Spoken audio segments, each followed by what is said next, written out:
IPL 2025-এ retention rules আজকে দেওয়ার কথা থাকলেও কিন্তু আজকে বিসিসিআই থেকে কোনো কনফারেন্স হয়েছে না। অ্যাজ এ রেজাল্ট আমরা যা দেখতে পাইতেছি আজকে কোনো অ্যানাউন্সমেন্ট হইতো না, অর্থাৎ যে 2025-এর আইপিএল রিটেনশনের যে একটা নতুন রুলস আমরা দেখতে পাবো, সেখানে কতজন রিটেনশন করতে পারবো একটা টিম, সেটা নিয়ে কিন্তু এখন পর্যন্ত বিসিসিআই কোনো নিউজ দিছে না বা প্রেস রিলিজ করছে না। সেখানে কতজন থাকতে পারে, 5 জন বা 6 জন বা 4 জন বা 3 জন বা কতজন ফরেনার থাকবো তার মধ্যে এরকম কোনো লিস্ট আমরা পাইছি না। তো যাই হোক, আমরা মোটামুটি যদি ধরে নিতে পারি যে আইপিএলে যে 10টা টিম, তাদের মধ্যে যে প্রত্যেকটা টিমে যদি মিনিমাম 5টা করে রিটেনশন থাকে, তাহলে কারা কারা রিটেনশন হইতে পারে এই টিমের মধ্যে। সেখানে যদি আমরা লিস্টের মধ্যে দেখি 5টা যদি ম্যাক্সিমাম হয় রিটেনশন, যদিও এটা মানে একটা সোর্সের থেকে খবর পাচ্ছি যেখানে 5 জন রিটেনশন করতে পারবো, সেই 5 জনের মধ্যে যদি আবার ফরেনার থাকে ম্যাক্সিমাম 2 জন, তাহলে ভারতীয় থাকে 3 জন, তাহলে সেই রুলসটা আবার অ্যাপ্লিকেবল হইতে পারে। এই রুলসটার লেগে সবচেয়ে বেশি যেসব টিম মানে জোর দিছে সেটা হচ্ছে Chennai Super Kings, Mumbai, Bangalore, Gujarat Titans আর হায়দ্রাবাদ।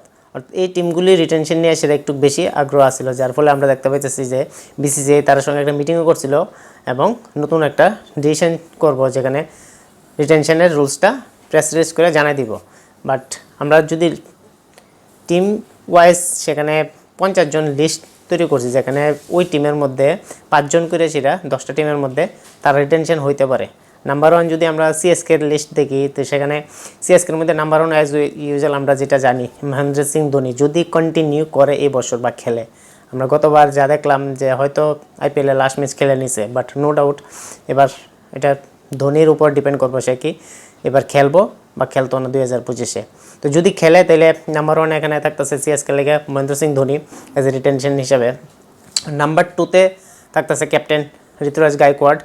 নাম্বার 3-র মধ্যে আমি রাখতেছি রবীন্দ্র জাডেজা, যেখানে সিএসকের একজন এক্সপেক্টেড প্লেয়ার বা কি প্লেয়ার হইতে পারে।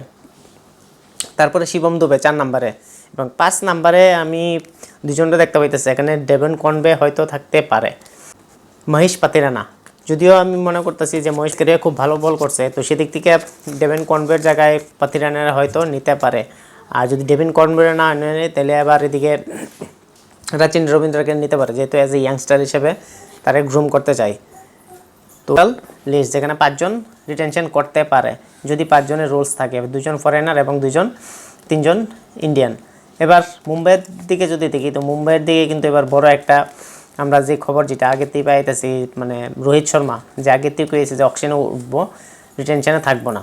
তো সেই জায়গার মধ্যে রোহিত শর্মারে যদি আমি বাদ দিই, রোহিত শর্মা যদি ডাইরেক্ট রিটেনশনের না থাকে বা মুম্বাইয়ের হয়ে যদি না খেলে, তাহলে কারা কোন 5 জন সেখানে থাকতে পারে? তো নাম্বার 1 সেখানে আমি দেখতেছি জাসপ্রীত বুমরা, তারপরে সূর্যকুমার যাদব, সেখানে 2 জন থাকতেছে অলওয়েজ। 3 নম্বরের মধ্যে আমি নেহাল ওয়াদেরা রাখতেছি, কারণ নেহাল ওয়াদেরা খুব ভালো একজন ইমার্জিং একটা স্টার মুম্বাইয়ের মধ্যে তৈরি হয়েছে। 4 নম্বরে তিলক বর্মা, যদি এখানে সবাই ইন্ডিয়ান, ফরেনার কোনো কিছু এখানে রাখছি না, তেমন কোনো প্লেয়ার নেই যে তারা হয়তো রাখতে পারে বা নাও রাখতে পারে। তো নো ডাউট এটা তার উপর ডিপেন্ড করব যে কারে রাখবো। তাছাড়া হার্দিক পান্ডিয়া আছে, যারে অলওয়েজ নিছে মুম্বাইয়ের ক্যাপ্টেন্সি করার লেগে, তো সেদিকেই 5 জন নিছে মুম্বাইয়ের মেইন প্লেয়ার যারা রিটেনশন করতে পারে।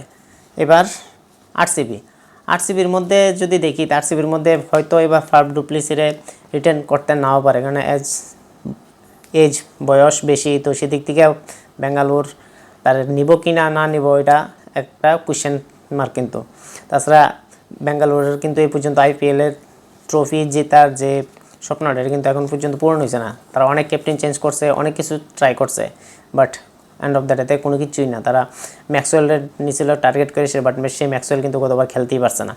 তো এবার হয়তো ম্যাক্সওয়েলকে আমরা বেঙ্গালুরু এসে নাও দেখতে পারুম। তো যদি আর বেঙ্গালুরু সেখানে আমি টপ 5 জন রিটেনশনের মধ্যে দেখি, তো সেখানে নাম্বার 1 কোহলি থাকতেছে।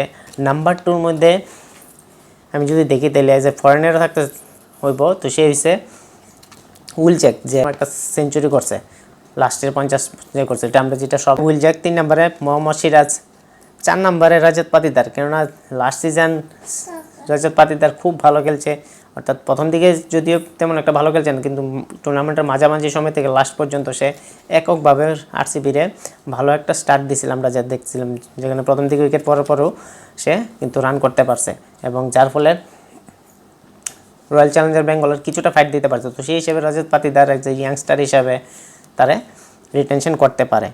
তো তাছাড়া এখানে ম্যাক্সওয়েলেরও তো রাখবো না, এটা আমরা জানি, যেহেতু সে পারফরমেন্স করতে পারছে না, মেবি সে নাও থাকতে পারে। তো ক্যামেরন গ্রিনরা এখানে তারা রিটেনশন করতে পারে সে জায়গার মধ্যে।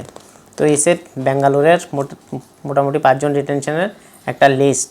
এবার যদি দেখি তাহলে আমরা লখনৌ সুপার জায়ান্ট অর্থাৎ KL রাহুলের যে টিম, তো যদিও KL রাহুলের সঙ্গে লখনৌ সুপার জায়ান্টস যে গণিকার তার সঙ্গে একটু ঝামেলা কিন্তু হয়েছিল। তো সেই জায়গার মধ্যে যদি দেখি এবার রাহুলরে কি রিটেনশন করবো বা করতো না, এটা নিয়ে কিন্তু অনেক বড় একটা কোশ্চেন মার্ক তৈরি হইতেছে।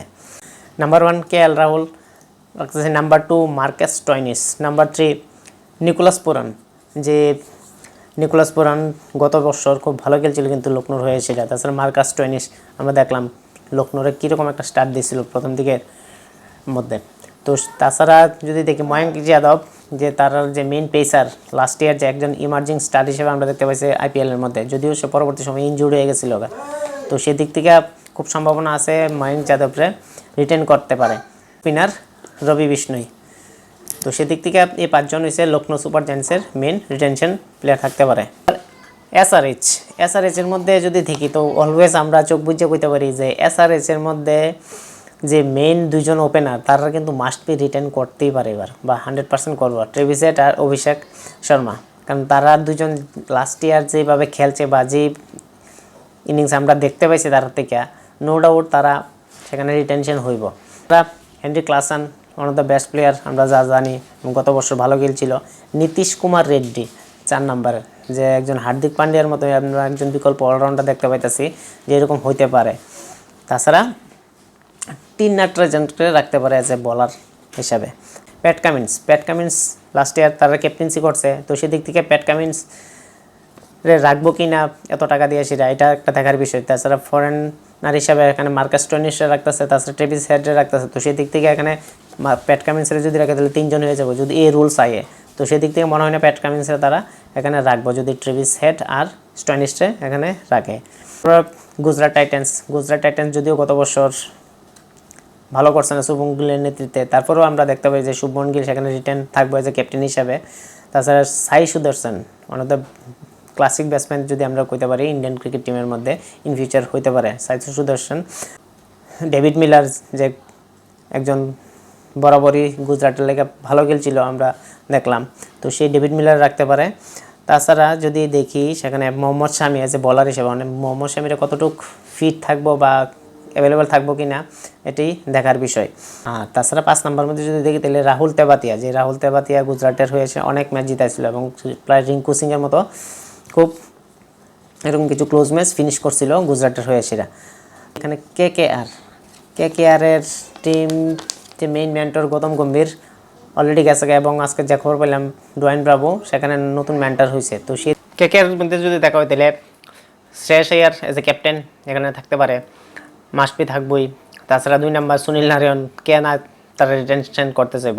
অ্যান্ড্রে রাসেল, তো সেখানে 2 জন কিন্তু ফরেনার হয়ে আছে যদি আমরা দেখি, তাহলে মিচেল স্টার্ক সেখানে বাদ যাইতেছে। মিচেল স্টার্করে হয়তো কলকাতা রিটেনশন করবো না। তাছাড়া মিচেল স্টার্ক গতবার প্রথম দিকে তেমন একটা ভালো পারফরমেন্স করছে না, যদিও 25 কোটির প্লেয়ার, তো সেদিক থেকে তার থেকে এক্সপেকটেশন অনেক বেশি। তাছাড়া তারা যদি রিটেন করে সেই প্রাইজে রিটার্ন করতে লাগবো, তো হয়তো মিচেল স্টার্কটা সেই জায়গার মধ্যে রিটেনশন করবো না। তাছাড়া বাদবাকি যে আছে সেখানে রিঙ্কু সিং তো মাস্ট বি থাকবো সেই জায়গার মধ্যে, তো এখানে 4 জনই গেল। আর একটা হচ্ছে ভেঙ্কটেশ আয়ার অথবা হর্ষিত রানা। আমার মনে হচ্ছে ভেঙ্কটেশ আয়ার সেখান থেকে তারা অকশনের থেকে আবার নিতে পারে, আর হর্ষিত রানা রিটার্ন করতে পারে, কারণ হর্ষিত রানা যে ভালো বল করছে বা যে একজন বলার তৈরি হইতেছে সেদিক থেকে কলকাতার লেগে একদম একদম বেস্ট ফাইন্ডিং আমরা করতে পারি গৌতম গম্ভীর মেন্টরশিপে। তো সেদিকে এই 5 জন কলকাতার মধ্যে থাকতে পারে, যেখানে 2 জন ফরেনার প্লাস 3 জন ইন্ডিয়ান। এবার যদি দেখি রাজস্থান, এর মধ্যে যদি দেখা হয় তাহলে as captain Sanju Samson, 2nd নম্বরে যশস্বী জয়সওয়াল, যে ইন্ডিয়ার হয়ে খুব ভালো খেলতেছে এবং গতবারও ভালো খেলছিল।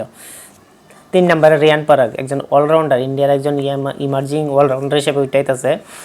4 নম্বরে জস বাটলার, যে জস বাটলার বড় বড় রাজস্থানে খুব ভালো খেলছে, তো সেদিক থেকে জস বাটলার থাকতে পারে 4 নম্বরে। এবং 5 নম্বরে ট্রেন্ট বোল্ট।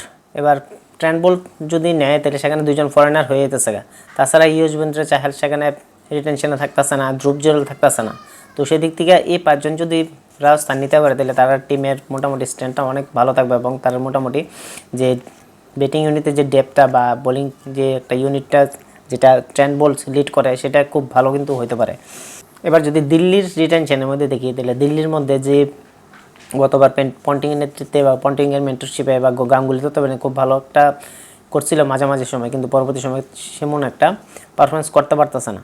তারপরেও যদি আমরা দেখি ঋষভ পন্থ সেখানে থাকতেছে, অক্ষর প্যাটেল থাকতেছে, ম্যাকগার্ক যে অস্ট্রেলিয়ার একজন ট্রেভিস হেডের মতন একজন ব্যাটসম্যান যে গত বছর কিন্তু খুব ভালো একটা পারফরমেন্স করছিল, তাছাড়া ক্রিস্টান স্টাফ আর কুলদীপ যাদব, সেই 5 জন রিটেনশন এখানে হইতে পারছে। এখানে 2 জন ফরেনার প্লাস এখানে 3 জন ইন্ডিয়ান আমরা দেখতে পাইতেছি।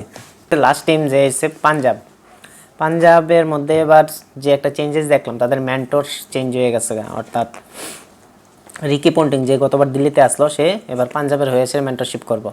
তো সেদিক থেকে পন্টিং আইআইসিটি কিন্তু কয়ে দিছে যে এবার পাঞ্জাবরা আমরা সাধারণ টিম মতো দেখতাম না, অন্যরকমভাবে দেখুন বা অন্যরকম বানানোর চেষ্টা করব। তো সেদিকে যদি পাঞ্জাবের আমরা রিটেনশন লিস্টের মধ্যে যদি যেসব প্লেয়াররা থাকতে পারে সেখানে যদি দেখি দিলে নাম্বার 1 স্যাম কুরান যে গত বছর ক্যাপ্টেন্সি খুব ভালো করছিল, তার নেতৃত্বে কিন্তু ম্যাচ জিততে পারছিল। তাছাড়া লিয়াম লিভিংস্টন, এই 2 জন কিন্তু মাস্ট বি রিটেনশন হয়তো হইতে পারে।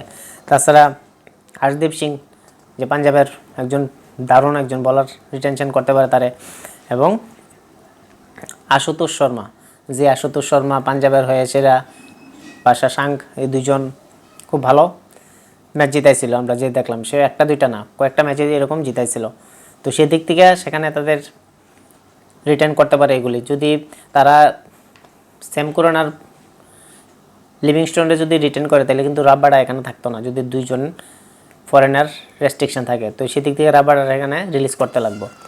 তো এই যে টোটাল 50 জনের লিস্ট, যেখানে হয়তো টিমগুলি এইসব প্লেয়াররা রিটেনশন করতে পারে এবং বাকিগুলি যারা আছে তারা হয়তো অকশনে ছাড়তে পারে এবং সেখান থেকে যদি তারা চায় ইচ্ছা করলে সেখান থেকে আবার অকশন থেকে নিতে পারে। তো সেদিক থেকে যে মেগা অকশন 2025 হইব এটা কিন্তু খুবই একটা ইন্টারেস্টিং একটা অকশন হইব এবং ফ্র্যাঞ্চাইজিস তার যে ডিমান্ডটা আসলে এটা বিসিসিআইয়ের কাছে জানাচ্ছে এবং বিসিসিআই তার ডিমান্ডটা এটা অ্যাকসেপ্ট করার চেষ্টা করতেছে, যদিও কনফার্মলি কোনো কিছু কইছে না যে কবে এটা রিলিজ করব বা কীরকম রিটেনশন রুলস হইতে পারে, এটা এখন পর্যন্ত ক্লিয়ার। তারপর আমরা একটা সম্ভাব্য একটা লিস্ট আমরা তৈরি করছি, যেটা এখন হয়েছে যে প্রত্যেকটা টিমের ক্ষেত্রে 5 জন করে যদি রিটেনশন থাকে সেই জায়গার মধ্যে টোটাল 50 জন আমরা রিটেনশনে পাইতে পারি, বাদ বাকি সবাই কিন্তু মেগা অকশনে এবার থাকতে পারে। তো সেদিক থেকে আমরা যে হিউজ যে একটা এক্সপেক্টার হইতে পারে এবার আইপিএল হয়তো নতুন একটা রেকর্ড করতে পারে, যেটা হচ্ছে রোহিত শর্মা যদি অকশনে ওঠে তাহলে কিন্তু anyhow one of the best অকশনের প্রাইস হইতে পারে এবার 2025 আইপিএল লেগে, কারণ রোহিত শর্মা আগেই কয়ে দিছে যে মুম্বাইয়ে থাকতো না। তো সেদিকে সে মাস্ট পেয়ে এখানে অকশনে উঠবে, আর অকশনে উঠলে তারা কিন্তু নেওয়ার লেগে অনেক টিমই কিন্তু রাজি থাকবো এবং যে প্রাইস চাইবো সেই প্রাইসে কিন্তু পাবে। আর মানে কিন্তু রোহিত শর্মার প্রাইস 30 crore ক্রস করতে পারে, আমরা যা এক্সপেকটেশন দেখতেছি ফ্র্যাঞ্চাইজি স্পেশালি। সেখানে আমরা পাঞ্জাব থেকে দেখতেছি যেখানে তারা নলে খুব আগ্রহ প্রকাশ করতেছে। তো তাছাড়া সানরাইজার হায়দ্রাবাদও তারা নিতে চাইব। তো কলকাতার মধ্যে যদিও শেষাইয়ার আছে, তো সেদিক থেকে এই 2টা টিম তারা খুব রোহিত শর্মা টার্গেট করবে যারা নিতে পারে। আর রোহিত শর্মা এরকম একজন ক্যাপ্টেন যে আমরা জানি যে কী করতে পারে। তো সেদিক থেকে ওয়ান অফ দ্য মেগা অকশনের মধ্যে মেগা একটা প্রাইস হইতে পারে রোহিত শর্মা।